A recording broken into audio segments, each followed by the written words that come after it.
This conference will now be recorded. All right. Good morning. Hey, Dan. Hey, everyone. Um, we are now in the second week of September, and we're heading to what's the OCP presentation due date, which is on the September 24th, and the Experience Center demo. So the first thing I'd like to start touching base on, and actually maybe the best way to go around this is Alex is here from Keysight. Alex, do you want to introduce yourself?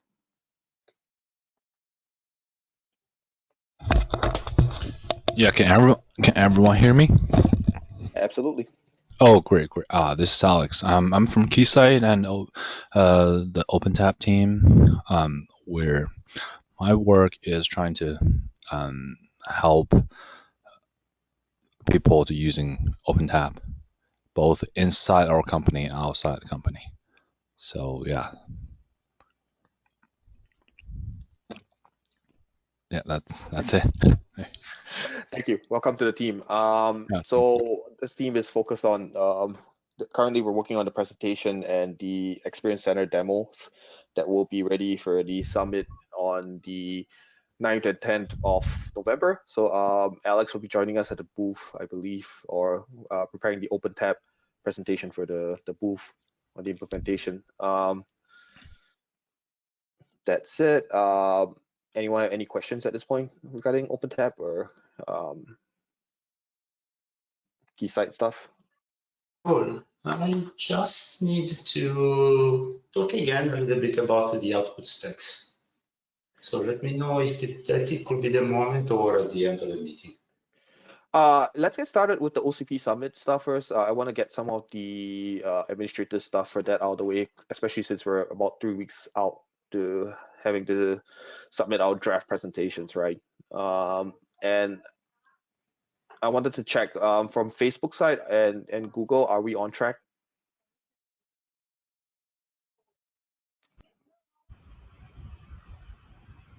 Hey Paul, this is Dan. Yeah, I think on our side we're tracking. What we're working on right now is we're working with Michael Schill of the OCP to get us an repo set up for the Diag core portions of our code. I just pinged him actually a few seconds ago to remind him, hey, we still need the repo set up. We've got clearance to release everything under OCP stewardship on our side, so we're good to go from the legal perspective.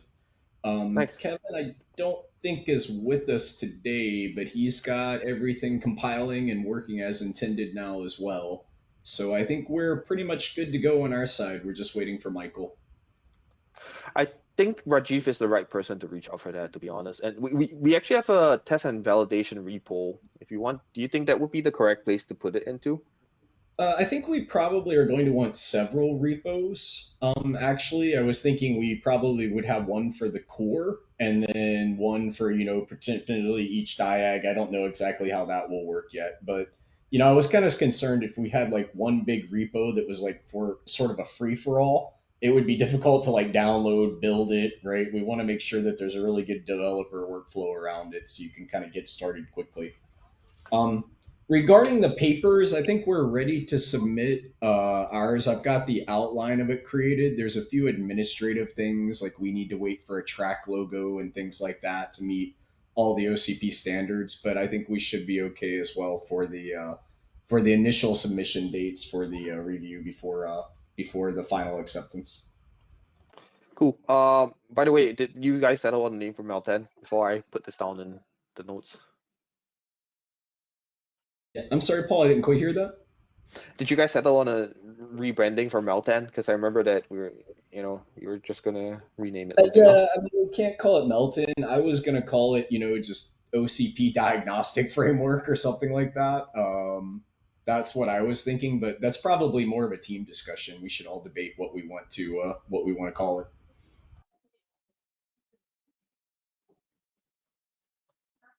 Cool. Maybe we should actually talk about it. Anyone have any suggestion or when you said team, are you talking about this team or your team? Yeah, this team is my team, my extended Nice. family Ni- team. Nice. Um, does anyone have any preference for names? Or anyone want to come up with a suggestion for names for Dan? Yeah, I think we should run it as a bit of a brainstorm in the doc. Let's write down some ideas and vote for it next time or in the next couple of weeks. Yeah, if I recall, Slack has a poll feature. We might be able to use that. Yeah, cool. Let's do that. Paul, to answer your question, I think I still have a few questions, and as far as readiness goes, I definitely don't feel super ready.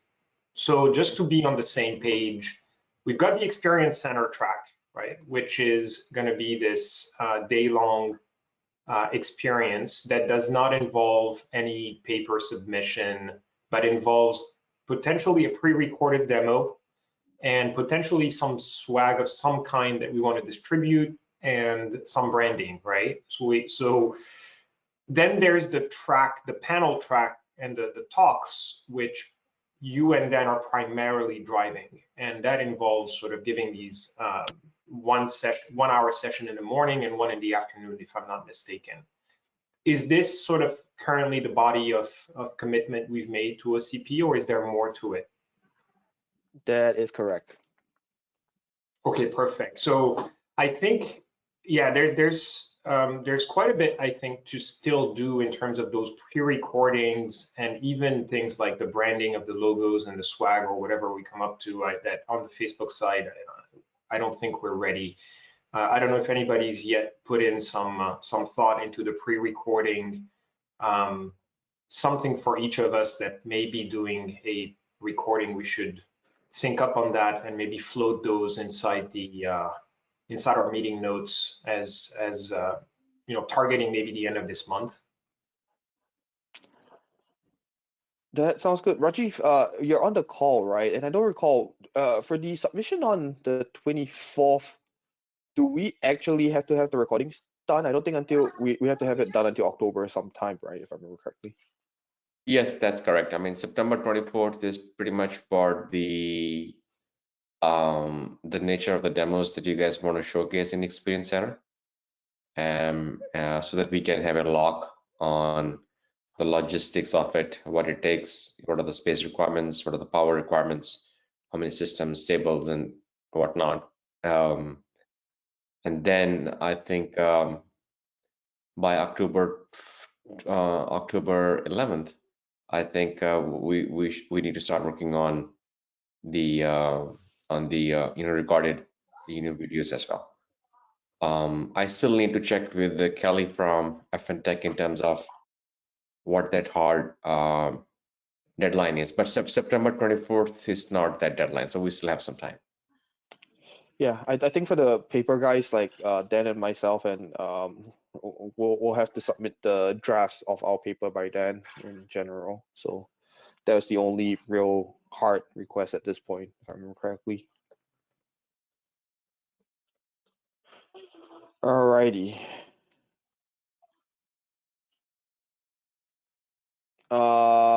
Anyone else has any questions about OCP Global Summit? It's Paul from our side. So we have Alex working on the technical aspects of it, but I'm not quite sure what you need from us from the presentation side of things or the paper side of things. So I guess if there are specifics, I'll probably be the right person to work with on that side. So let me know what details you guys end up needing. Cool. Or, yeah. or work being done. Yeah, I think generally there's going to be two presentations at the OCP Summit on the test and validation track. Dan is giving a presentation on testing in the data center. Am I right, Dan? I believe that was the title. No, actually, what I was going to do, Paul, is it's sort of testing at hyperscale and speaking of all the different environments and things that we need to run the diags in. It's sort of justifying the business environment and the use case for why we're doing the work that we're doing here. So the way I look at it is that sort of, will establish the call for action for the framework that we've been working on. And then I think your presentation lands in the afternoon, which will delve into an implementation and technical details is the way I'm looking at it. That is correct. So my presentation will be about our Meltan format and how we've been working to consolidate this in the industry and really share this with everyone who's interested in joining and creating more publicity for this format and moving forward, how we should move forward with integrating other partners as they start to come on board. Yeah, I think that sounds good. And then just to make sure that there's no duplicitous content, I'll make sure like I won't leave any details of structure or anything like that. I'm not going to talk about anything implementation wise. It's just going to be sort of like the environment, the constraints that led us down this path and why we're doing it. Hey, Dan, I'm curious on this point, since Google officially joined OCP, I think, what, in the last 18 months, 2 years it's been? I lost track of time, but in your presentation, are you going to be talking about particular platforms that were shared within OCP, or are you going to basically keep it pretty abstract and just talk about hyperscale as a concept? A little bit of both, Vincent. It's hyperscale as a concept, and then also sort of the business drivers that are driving us towards more commoditized, shared architectures and machines, right? Why we're interested in the OCP to begin with. Wonderful. Excellent. Cool. And for the Experience Center part, Vincent, I guess you probably will be the best POC for Fava or Daniel, right? So how are we on track for doing that presentation at the booth though? Like, yeah, so just to be clear, Paul, the agreement we had right when we discussed on the various options we had on the Facebook side between Contest, AutoVal, and Fava was to align on using Contest as the framework for this demo. The integration with Fava is something we're taking on internally. We just agreed that we wouldn't be having multiple frameworks demoed, just to keep things to one demo, one framework per company. That's something that we talked about before. So I see Tobias jumping in here. I'll let him chime in. Yeah, no, I was just going to say yes. Like we definitely have it on like planned and tracked to do the implementation stuff. I don't think we have specifically scoped out video recordings of presentations and the like. Cool. Yeah, I think we should probably sync up internally and Contest will probably, if Contest is going to be the framework that we're presenting, then I'm also, yeah, we should probably talk about how we're going to do it at the booth. And Tobias, I'm not sure if you're going to travel here, given. I mean, the way it looks now, I'm pretty sure it's not going to happen. Like I really want to, but it doesn't look realistic at this point.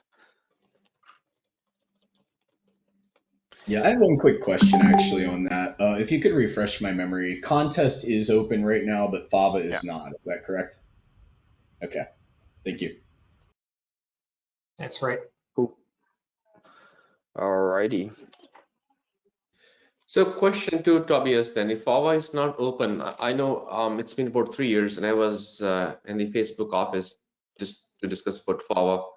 When exactly are you guys want to contribute? I mean, is that still a rumor or is it really going to happen, or it's where exactly are we on that? Good question, Rajiv. We have a plan for that, which is laid out by first having a contribution model defined with a smaller set of contributors, specifically some vendors we work with. And so we're working through this milestone before we open it up more broadly. And again, Fava, the piece of Fava that would be open is the entire test executor, right? And what we've been talking about here is the test runner piece. So, I mean, conceivably, we could open source the test runner element, but we're not going to be sort of rushing into that.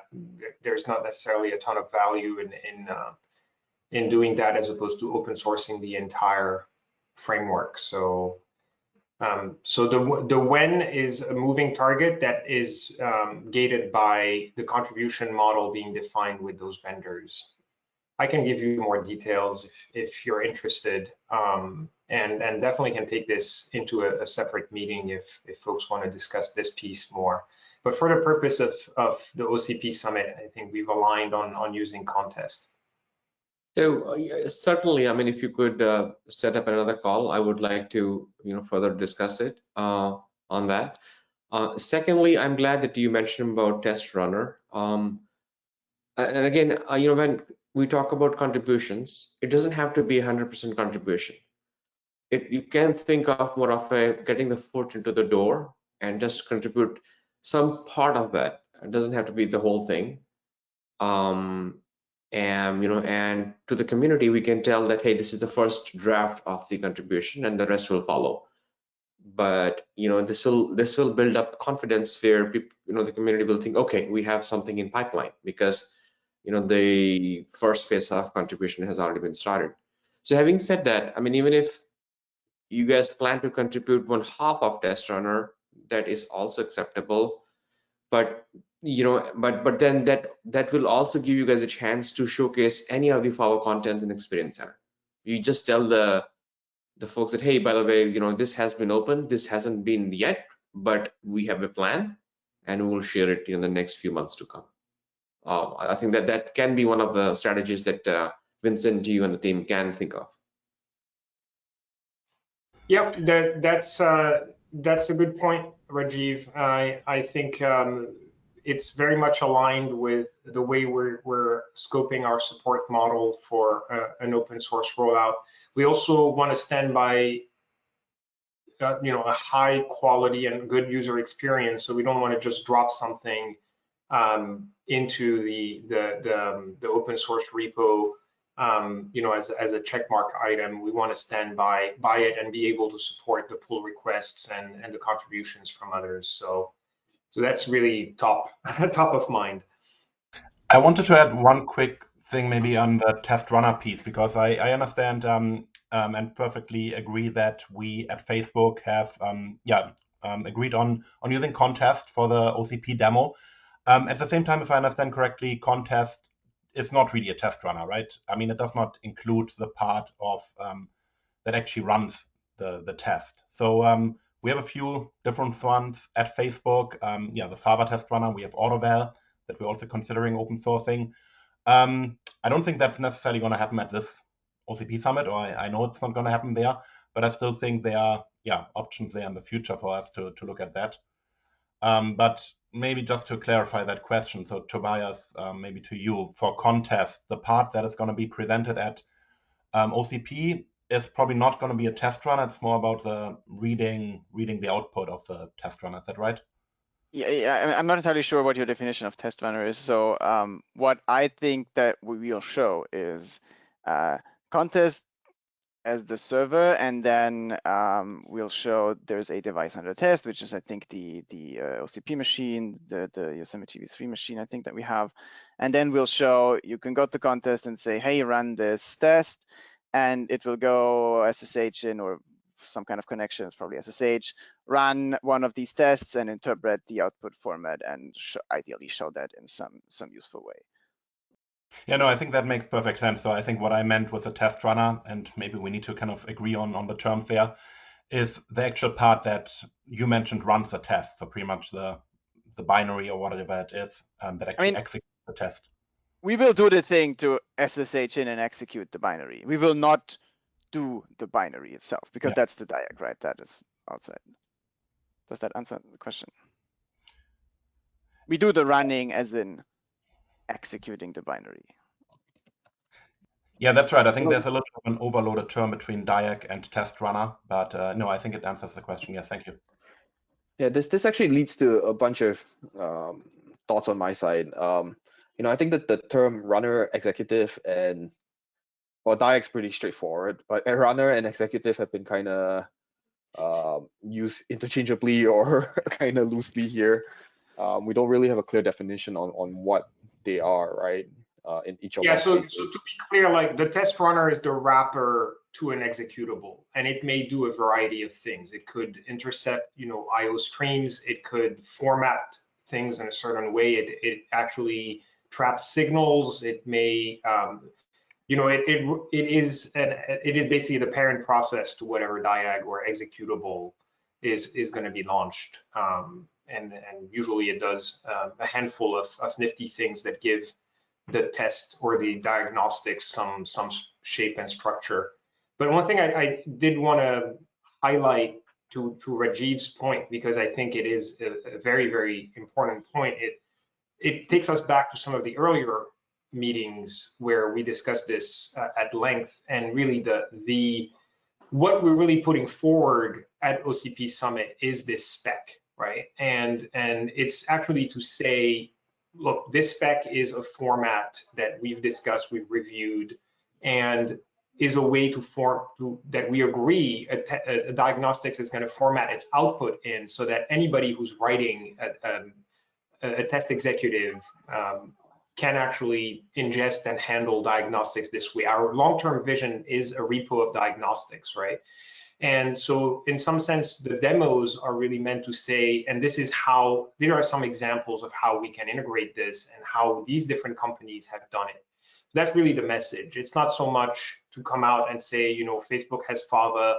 I mean, I'm all happy to say that, but really the message is not centered on the name and the test executive or test runners themselves in this case, but on the test spec. And I think that's important that we be very aligned on this.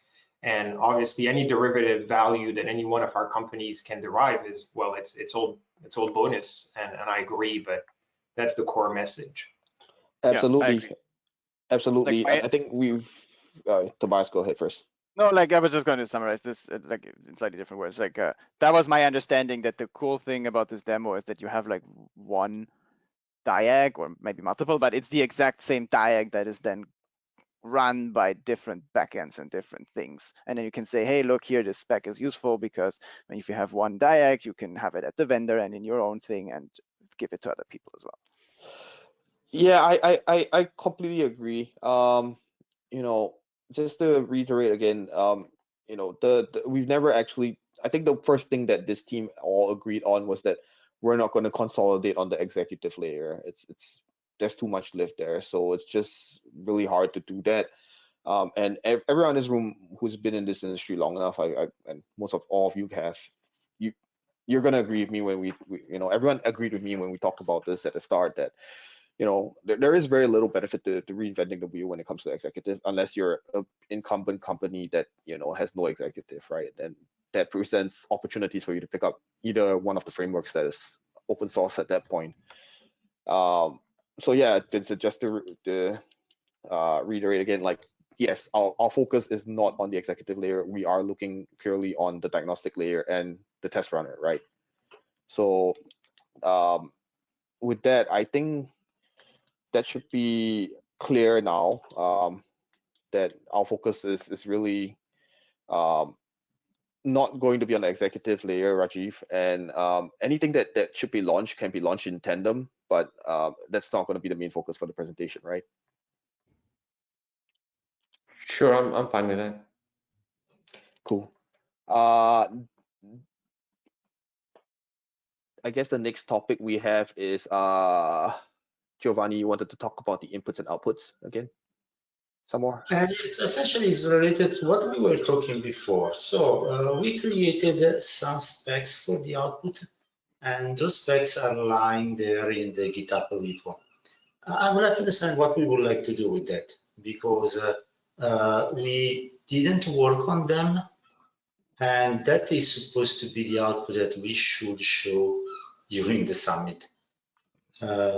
So, or we started to work on that output, or we choose another way that is something different. But we have to choose something, because the output specs are a part of the summit, and right now we are not taking care of that.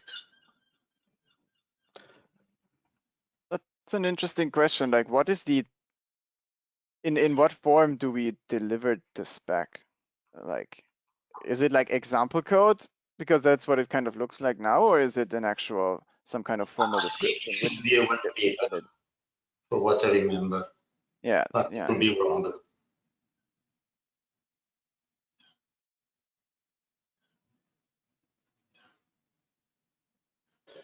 So I guess the question here is what we're looking for, or what we're trying to look for here is the implementation of the output code in different areas, right? For Google, I think they're already implemented into their, I mean, they're the progenitors of this format. So I think for the most part, then you should be already integrated with the Melton format, right? So the only question that remains in my head is for Contest and Faber, where are we at with the integration of the output format, but right? For me, the question is whatever implementation comes out on our side that interprets this data, is that the deliverable, or is some kind of RFC-like document that says this is how the format works the actually interesting deliverable? It would be the RSC format, right? Because some of Yeah, the stuff, exactly. like, So yeah, I it think wouldn't Vani's be. point is we should work on that then. Is that fair to say? I believe it is correct, and we do have kind of a RSC document already, right? I think we need to definitely revisit some of that and polish it up. I can't remember what we put inside the GitHub repo, actually, to be honest with you guys. Yeah, Because before starting to writing everything, we needed to agree on which is the output. Otherwise, we started to write something and then we have to rewrite if we change the output. Yeah, so one thing here, I mean, maybe if I could iterate what I kind of see the deliverables as and see if we're all on the same page, right? There's obviously, you know, the spec itself, which defines the format, right? We'll have our reference implementation. We'll be checking that in. We will have a little, you know, creature feature utility that takes that streaming JSON and converts it into a nice, like, tabular, human readable view for like debug and analysis, right? We'll have a couple different reference implementations. It sounds like OpenTest, OpenTap, and potentially Fava. Or I'm sorry, not Fava, but Contest, right? So we'll say like, look, proof of concept, it's really working. And then the final piece, I think, is, you know, the example diagnostic, which is PCIe crawler, which is also going to be open source, right? And then we can also demo a few other diags to land home the point that, hey, if you get this working, you get all these other diags working too, right? Like, honestly, I think for a V1 release, I think that's actually I think it's extremely compelling, actually. yeah. Right. Tobias' question, if I hear him correctly, was at some point we started exploring the JSON RPC format for the schema. Sorry, JSON schema for the definition of the API. And then I remember we had a conversation around this could be basically a slightly redundant with the way Melton currently defines the messaging. So I think it's more around alignment on how exactly are we communicating this spec to the audience. And, I'm not married to that. Sorry, go ahead. Yeah, no, that's it. Yeah, no, I'm not married to that. Like if we say, I don't know, the protobuf spec is the authoritative, then that's fine. But we need to say what is the source of truth and what should somebody look at that wants to do their own implementation. Yeah, I think, you know, for that, it almost seems like the test is probably better than the authoritative, you know, spec. Maybe I'm wrong on that, but I was actually thinking the work that Giovanni did for sort of the JSON validator, right, to say like, are you compliant or not? I thought that was a really interesting part because the spec will always be somewhat, you know, ambiguous. It's really hard to write a spec that isn't. Whereas the JSON validator, it may have bugs, right, but like it would be, you know, it would be reproducible, right? But in terms of visuals, I'm curious your thoughts on this because I completely agree with you, Dan. I mean, you know, from an experience center perspective, somebody walking by is not going to be interested in definitely getting a USB stick of any kind, and also in even a printed form of a JSON schema, they're not going to be interested in that. They just want to see what are the fields that we're emitting. You know, this notion of diagnostics, the notion of a pass-fail, how this gets assessed. But from a visual perspective, what are your thoughts on how do we highlight these elements, just like you had in the presentations and in the RFC? You know, we had these different boxes that structures that define the structure of the protobuf spec, and so I think we want to retain some of those visual elements to explain to people who are interested how this spec works, and what is a measurement, what is a step, what is a run artifact, what is an end artifact, and what is a diagnosis. So those are, I think, the key elements to convey. Yeah, no, I agree. And I was hoping what we could do is we could repurpose some of the content that's going to go in Paul's presentation for that. Maybe we can get like a nice blow up visual. But I think sort of the moment of clarity, or the mic drop moment, for lack of a better word, is sort of when you see that thing running and then you see like the Melton format coming out, and then you see it in open test, or you see it in open tap, or you see it in contest, right? Like I can speak for OpenTest at least. The OpenTest output structure, its data structure doesn't exactly look like Melton, right? It's transformed into that, right? And I think that's sort of like where you can show, hey, look, you can get this into multiple formats. Everybody's got their own data backend, right? Like this sort of seems to be the lingua franca to go between them, right? Like everybody's got a concept of a diagnosis or a symptom. Everybody's got a concept of pass fail. Everybody's got some kind of log. Most people have some type of tabular data record, right? Whether that be a list or, sort of a scalar measurement, right? I think that's sort of the thing. You could sort of say like, okay, this is sort of our, native implementation, or whatever you want to call that. And then everybody's got their own little Rosetta Stone, right? To go to their own private format. Yeah, I think that would definitely be the way I was kind of envisioning it was, having these executives run simultaneously on the same equipment, and at the presentation booth, anyone walking by would be able to see that, right? And having folks there to be able to explain what is happening, right? Because it's going to look like a whole bunch of text flying out of a screen, and yeah, one thing that's kind of cool to make it pretty. Yeah, because we chose PCIe crawler, which isn't like any type of stressor or anything, right? We should actually probably be able to run it in parallel from all three executives at the same time, right? Like I think it would probably work no problem. It's just reading /sys, right? So it should be fine. Yeah, but that's the nice thing of the YB3, right? Like you can run on multiple servers, so it doesn't have to be one server. You can have, depending on how the implementation is, you can actually do it on different things. But back to the original part of this conversation, I think, yes, I do 100% agree. I think the diagnostic is one thing that we also have to deliver, is the sample implementation, right? Like what we're talking about here. I don't know if we'll get to the spec in time, but the other thing is having a concrete spec document does allow other people to start building in the industry, right? Like so that there's some guidelines that, if someone wants to contribute their own diagnostic, like that helps give them guidance on what the inputs and outputs should really be for their diagnostics. Any thoughts on that? So one of the things we were going to do, Paul, is in the sort of the markdown documentation, once we get the GitHub repo set up, is we were going to put sort of best practices and all the developer documentation up there, right? And I was hoping you could also leverage some of that for your presentation, right? And then that way we'll kind of say, like, this is some of the ways that we use it. We could give 2 or 3 different examples. I mean, there's sort of 3 archetypes for a diagnostic. We could go through each one, whether it be like sort of a stress test, whether it be a monitor, whether it be sort of like a report out tool, like PCIe crawler. I think we can give the examples of those, give best practices, and then we'll also have sort of a, here's all the different data elements and what do they mean, right?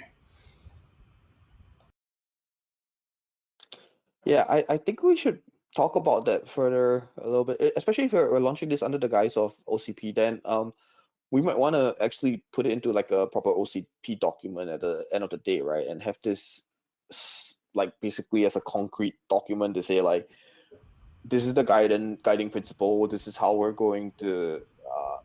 This is how you need to integrate your diagnostic into the method, right? I do agree that having some sort of guidance on the repository would be good, but at the same time, I think without concrete guidelines, like this thing could skew some ways, and it's my concern there. Yeah, I mean, I think you're right, Paul. I mean, anything I've ever open sourced, it transforms into its own beast, right? I mean, that's part of open sourcing Yeah. something, right? It's not always what you initially release, it's what it becomes, right? But you generally hope it becomes what people need, right? Rather than what maybe you initially envisioned. I think some of that will happen, but if we want to take something and try to create a more formalized document around it, I'm certainly not against that, right? We can give it our best shot. Sounds good. Yeah, I think I did create a draft for the PCIe crawler at some point, but I think we need the RC for the OCP standardized test. But what we probably need to do is just throw it into like a formalized format, well, OCP format document, and then have it kind of ratified by everyone in this meeting, right? All the major stakeholders in this meeting, and come to a consensus and agreement in that document, and then we can launch it outwards. But I think we have agreement here in general, right? Anyone has any additional thoughts on this? Just one. It's more of a concern, I guess, than a thought. Let's say that, we go through the document and somebody decides, like, wow, I hate the word diagnosis. I want to call it diagnostic, or really any change at this point. I don't know that we would be able to make the change and then still get all the implementation and everything else ready in time. Yeah, I think we yeah. might have to run what we brung here, right? And then we could change it after the demo potentially. That's completely fine. I think that also kind of solidifies some of the documentation down. I wasn't thinking of having a final draft at this point anyway. Like I do agree that there probably will be revisions down the road anyway, right? So it's not going to be a final draft. So I don't think like this is not something basically just sealed and launch and sealed, right? It's basically I think it will end up being somewhat of a living document. Although my hope is that there's not too much churn, so then it doesn't create a lot of disruptions in people's implementations, right? Yeah, I So mean, if that comes along with adoption, like it's a necessary evil, probably, right? To your point though, like when I looked at the OCP's presentation template, it's very much geared towards that anyway. It's a call for action, a call for collaboration, right? Like it's very much like the strategic initiative track to me seems like, hey, we're introducing this, right? Who wants to hop on board, right? So I think it's a really good vehicle for that. excellent.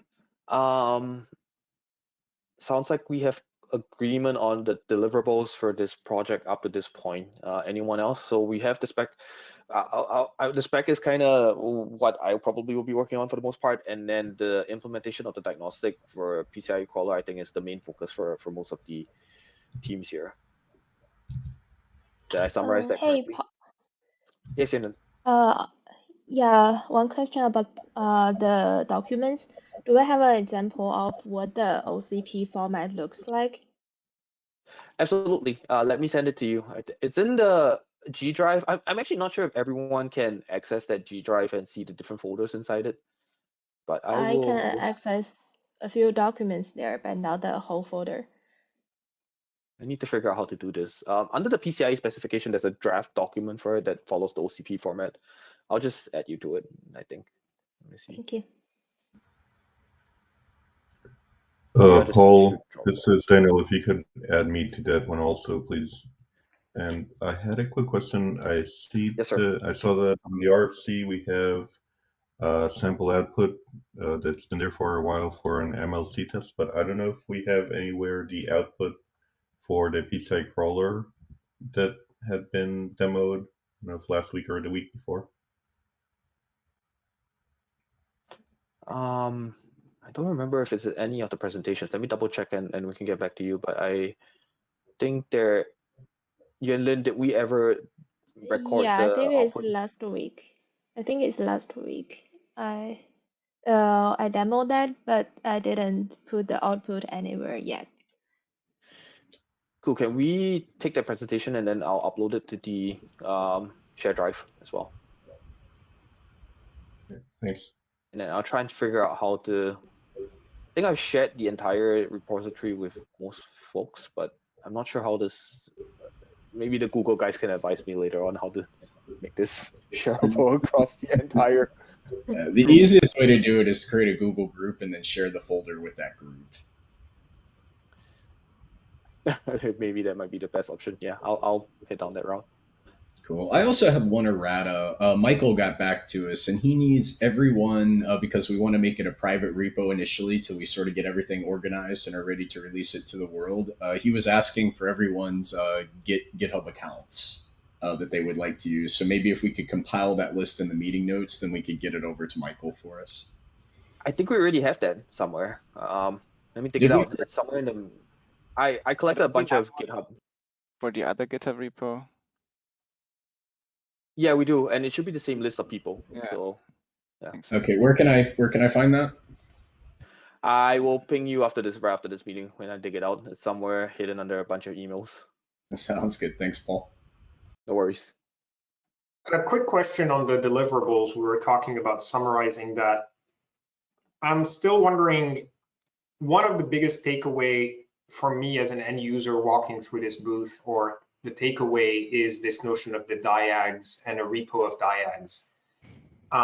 Because if I'm in hardware and I hear hyperscalers and companies focused on test dedicating effort on this, obviously I want to grab those diags and actually make them part of my workflow. I don't think we've discussed this a lot, right? In terms of how do we go from this V1 step. We've all recognized that's V1, and then the diags will come next. But I do think, and maybe not during this meeting, but in one of the subsequent meetings, we should discuss what it would take to start creating this repo of diags and contributing to it, and so that we have a unified message to convey to folks that are going to be interested. And I don't know, if anybody already has a very crisp idea of what that's going to look like. I at this point don't feel very ready, other than conceptually ready. Yeah, so we have a big list of diags now. Most of those diags have like a tight dependency or a coupling. Actually, they're compiled in with, we've talked about GSys previously, right? So we're ripping that out of some of the diags and then going through a hardware abstraction layer so we can release the diag without releasing the GSys bits. And as we do that diag by diag, right, we'll start filling up that library. Now, some of those diags we'll be able to share and some of them we won't. Some of the newer ones are based on Redfish as well, which is sort of the DMTF spec, right? I don't know that everyone's OpenBMC. I think Facebook's will be fine. I don't know that everyone's will, though, will be compliant with those. We'll have to sort of figure out like which diags really run on OCP hardware. If it's like a memory diag, if it's like a near field storage diag, if it's a regular storage diag, CPU diags, those will all work fine, right? Other things like I2C device diags, those we probably have to test, right? That's why I sort of like having the Mount Jades there. I'm sorry, it's not Mount Jade. What is it? What is the name of the OCP reference server? The Delta Lake? A Delta Lake, thank you. Yeah, exactly. So we'll verify everything can run on that, and then at that point, I think we can call it compliant with OCP hardware. And then maybe eventually we can get a few other machines, right, where we could say, okay, it seems to be running them all, right? That will lead to another discussion at some point for like sort of what is our OCP test and validation distribution, or like what are the minimum requirements for that, right? Like, we have our own built from source thing. I know a lot of people are using CentOS, which they're probably scrambling for something new now, whether that be CentOS source or something like that, right? But that's probably maybe the next phase of this thing. Yeah, Yeah, exactly. I was. Sorry, Paul. Go ahead, Vincent. No, go ahead first. Sorry. Okay. Yeah, I was going to say, touching on that last point, the distribution model or mechanism, are we looking at sharing code or executables? In the case of the diags you talked about, Dan, are you envisioning code or executables? It's code for us. I think most hyperscalers probably aren't going to be real excited about running executables they got from people they don't know. There are going to be some things where, for some of our, GPU and accelerator friends, they may be packaged up as SOs, right? But if we can get, some of those companies on board as well, we might be able to release, source for those as well. But it's sort of outside my power, right? But that being said, it's not terrible, right? It's closed source driver, open source diagnostic, right? Things like libcuda and whatnot, if Diags are using that, then we may not really be able to open source that, right? The Diag, I mean, we can't open source the whole stack all the way down, right? At some point, you just have to say, it's from Intel or NVIDIA or whoever, and I trust that company, right? So one thing I'd love to spend some time on, some cycles in the next few meetings, would be around the folder hierarchy, or putting some thought into what it would look like, right, in a repo, because that's something we want to think about early. And I'm sure you already have a good idea because you have it, but let's see let's see if we can do something that's relatively clean and portable, most importantly extensible. Yeah, I think the last time we discussed it, we had about 15 good ideas that we can't pick between. So any input that you guys can help out with, that would be great. Cool. Yeah, actually, what I was going to touch on was also that one of the angles of this group is eventually when we have this huge list of diagnostics, right? And we start stitching together this diagnostic picture of a server or whatever we're testing, be it a switch.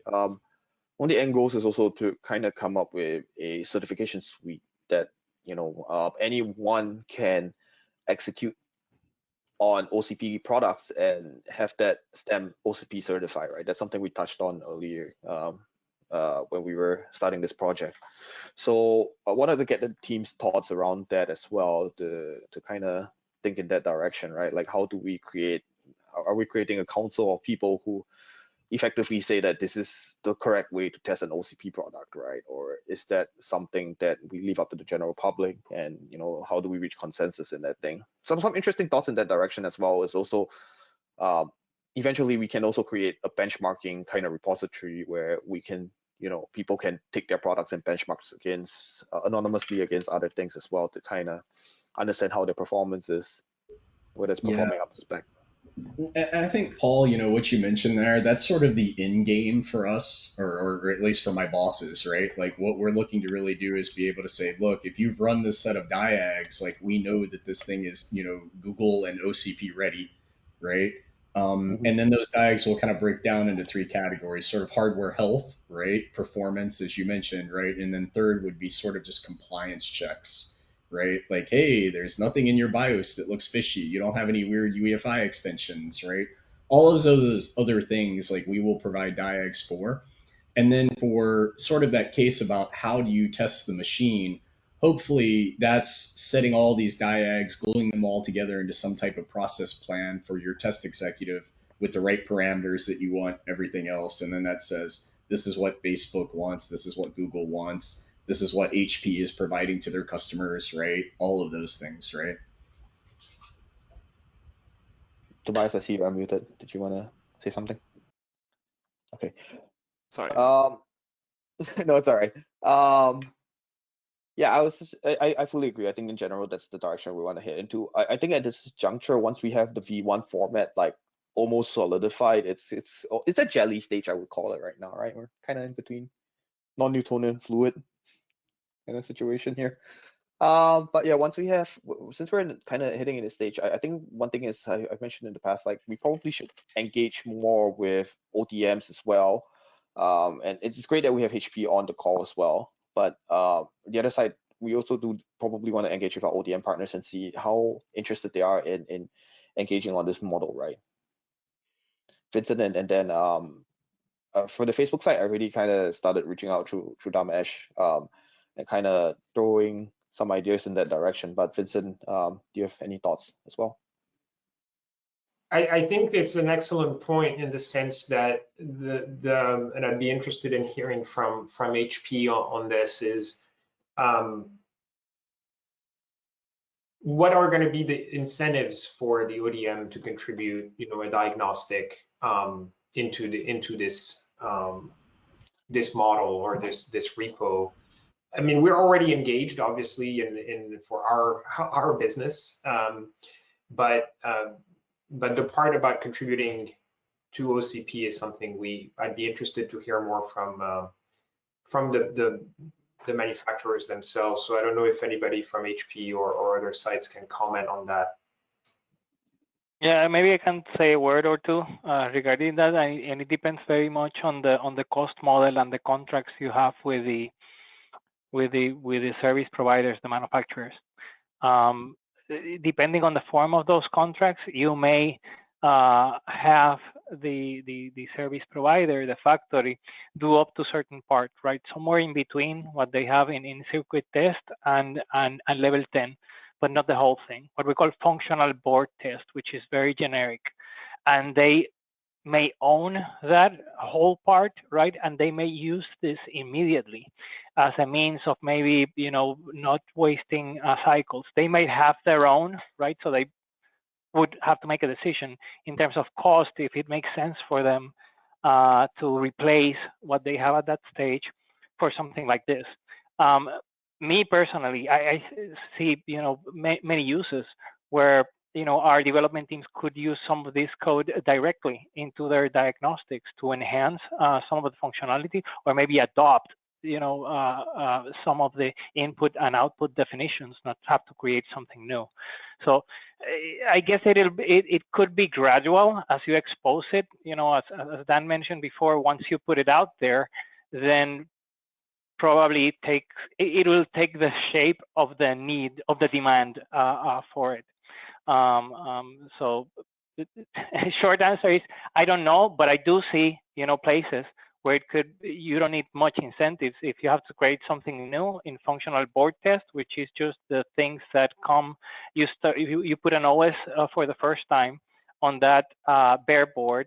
You put a CPU and memory, always the same CPU and memory, and you're trying to test the basic components, right? That functional board test could very well use this diagnostic definition. Yeah, I'll tag on to that a little bit, Willow. Thanks for sharing. And I spent most of my career in the other side of the fence, right? Like not the actual the manufacturer side, not really the end user side. And to be honest, I think everything comes down to cost. I like what Willow said. I think the initial implementation, you're going to see a lot of OEMs and ODMs be absorbers rather than actual contributors to the project in terms of adding code, unless they are very explicit about it and decide to kind of jump on board hard. But for the most part, I kind of envision it being them taking the implementation up, and there are a lot of benefits to this, right? One benefit Willow mentioned was, yes, they can accelerate their implementation process, their testing process in the factories. The other side of it is also, if this is the diagnostic that Facebook is running or Google is running, and they are running some other diagnostic, then that creates a delta between the test system. You end up with things like AFR and ARRs because of that, right? You have these returns that are mysteriously failing in our data center, but never failing at ODM side, and there's no clarity on why that's happening sometimes. I think that's a big problem that most people encounter in our line of work. Yeah, Dan. Yeah. Plus 1,000 to that, right? I would have said the same thing. I mean, especially during the design cycle, we'll come back and say, we're seeing really bad performance. And it's like, we can't reproduce that, right? No, I agree. It's the not in my machine syndrome. It happens in a smaller scale when you're doing development. It works fine on my machine, right? What's the diagnostic? And what we do, in some of those cases where you have a large scale integrator notifying you that they're building, the same machine, thousands of them, and they're finding deviations in performance, which are soft. You're not testing for them at the box level. These are things that you find when you put, different kinds of loads. So we have shifted some of those workloads left at the expense of development, right? Additional development, right? If you would have a standard way of plugging those components in, as you guys are trying to define, then that process would be easier. Like just snapping one of the components into the test executive that already has the standard hooks, let's call it that, to run that test. So if it's a cost savings measure, right? Maybe in the long run, there's an incentive for people like HP to adopt it. Hope that gives some clarity on that subject. Vincent, any questions? Anyone? I mean, we're at time. It's a fantastic points, William, and I think it opens up some really good follow-up discussions that maybe we can have next time. I was going into the world of FIO and stress app test and all those things and how we can leverage these in combination, because they're Swiss Army knife tools, right? You can do so much with them, and then framing those in the context of what we're doing here is a very interesting discussion that I'd love to have. Awesome. Yep, I agree. All right, we are at time. Thank you everyone for joining this week, and yeah, that was a very good discussion. Thank you. Yeah, hey Paul, in the chat there is the invite to the OCP Git repo. If you maybe grab that and throw that in the meeting notes before we break. I get a 404 from this. Oh, interesting. It worked for me. All If right, only guys. we had help for this link. Yeah, for the folks that need to drop off, please go ahead. Yep. But yeah, I'll put it in the meeting notes, and then you can edit it. I think you have edit rights to the meeting. Yeah, so anyway. Thanks all, and great discussion, William. I certainly learned a fair bit more. Thank you. Thanks, everyone. Bye. Bye. Bye, guys.